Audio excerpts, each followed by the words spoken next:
Lost in the Sahara Desert, the story of Mauro Prosperi. Picture this. You're running a grueling ultra-marathon through the Sahara Desert. The scorching sun beats down relentlessly and temperatures soar to over 120 degrees Fahrenheit. Suddenly, a violent sandstorm sweeps in, swallowing everything in its path. You press forward, determined to finish, but when the storm clears, you find yourself utterly alone.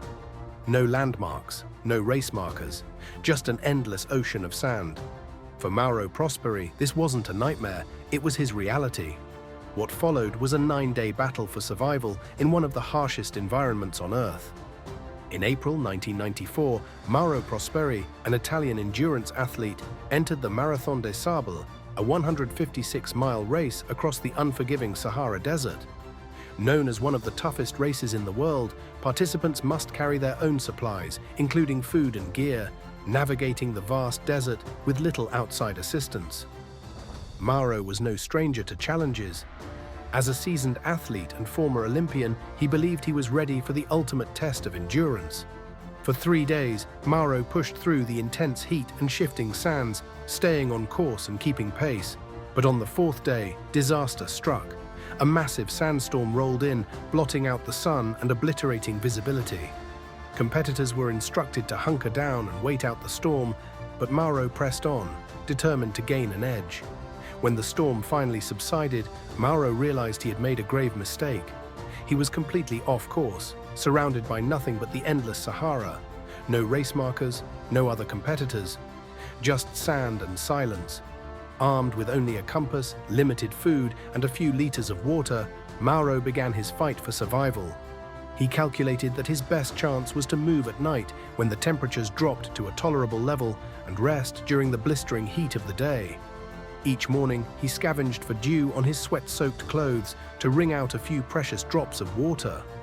When his water supply ran dry, Mauro resorted to drinking his own urine, a desperate measure to stave off dehydration.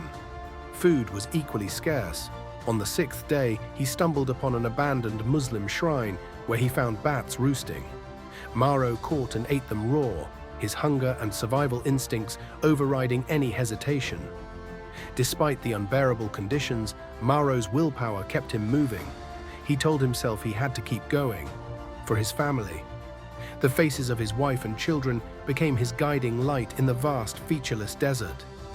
By the 8th day, Mauro's body was failing. He had lost over 30 pounds, and his skin was cracked and bleeding under the relentless sun. Just when it seemed all hope was lost, he spotted a faint glimmer on the horizon.